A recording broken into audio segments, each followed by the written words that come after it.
पूजा plastic, आपकी रसोई का भरोसेमंद साथी। कंटेनर, मसाला बॉक्स, ट्रे, जग और भी बहुत कुछ। स्वास्थ्य के लिए सुरक्षित टिकाऊ क्वालिटी के साथ पूजा प्लास्टिक, किचन का परफेक्ट पार्टनर। और छत्तीसगढ़ के दलित मजदूर की हत्या का एक मामला जिसमें एक बड़ा अपडेट है। गृहग्राम पहुंच गया है। मृतक का जो शव है वो लाया जा चुका है। देर रात शव लाया गया। हत्या के 6 दिन बाद मृतक का शव उसके गृहग्राम पहुंचा है।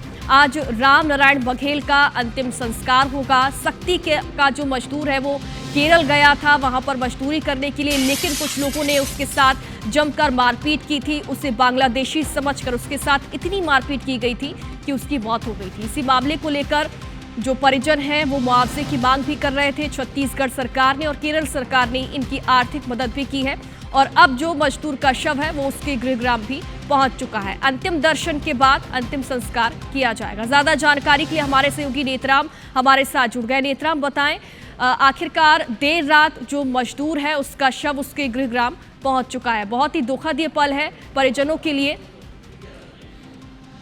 बिल्कुल, जैसे ही जो है मृतक रामनारायण बघेल का शव देर रात 2 बजे के करीब गृहग्राम कर ही पहुंचा, उसके बाद से जो है लगातार गांव में और पूरे क्षेत्र में गमगीन का माहौल हो गया। और शव पहुंचने के बाद में जो मृतक मजदूर की जो बूढ़ी माँ है वो रो रो कर पूरे जो है फुट फुट कर रोने लगी और बेटे को खोने का बहुत ही गम देखने को मिल रहा था। और जाहिर सी बात है, जो बेटा अपने सपना पूरा करने के लिए, अपने परिवार के पालन पोषण करने के लिए 13 दिसंबर को घर से मजदूरी करने के लिए केरल के पलक्कड़ गया हुआ था और ठीक वहां गए 2 दिन हुए थे और 2 दिन होने के बाद में फिर माँ के पास फोन आती है कि मौत की खबर आती है, जिसके बाद से जो है पूरे शौक हो जाती है और उसके बाद से पूरे क्षेत्र में सनसनी फैल जाती है।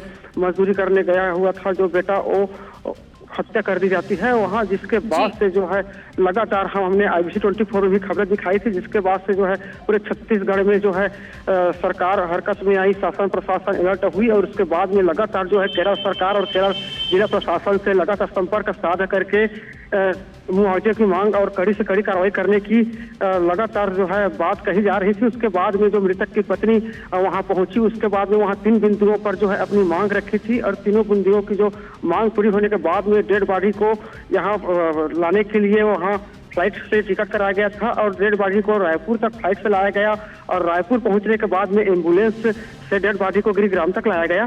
और अभी जो है लगातार जो है गांव के लोग और आसपास के लोग एक एक करके दर्शन करते जा रहे हैं और घर में दर्शन करने के बाद में एक मजदूर जो कि मजदूरी के लिए, अपनी रोजी रोटी के लिए केरल गया था, लेकिन उसका कोई दोष नहीं था, उसके बावजूद भी उसकी बेरहमी से हत्या कर दी गई। ये जो खबर है वाकई हैरानी में डाल देती है, लेकिन इस खबर के बाद से जो सियासत है वो भी गरमाई थी। हालांकि छत्तीसगढ़ और केरल सरकार ने आर्थिक मदद तो की है, मुआवजे का ऐलान तो किया, लेकिन जो क्षति हुई है इनके परिजनों को उसकी भरपाई किसी भी लिहाज से नहीं की जा सकती। शुक्रिया आपका तमाम जानकारी।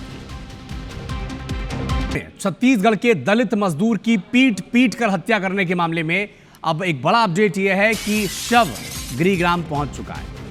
सक्ती जिला के उनके पुस्तैनी गांव डेड बॉडी पहुंच चुकी है। परिजनों का रो रो कर बुरा हाल है। 6 दिन बाद, हत्या के 6 दिन बाद आप अंदाजा लगाएं, सरकार प्रशासन की मदद के बाद ये डेड बॉडी घर पहुंच पाई है और अब कुछ ही घंटों बाद इसका अंतिम संस्कार किया जाएगा। राम नारायण बघेल ये वो मजदूर है जिसकी जान इसीलिए ले ली गई कि केरल के उस इलाके में लोगों को आशंका थी कि ये बांग्लादेशी तो नहीं है, और बांग्लादेशी है ये कहकर पीट पीट कर, मॉब लिंचिंग कर इसकी हत्या की गई है।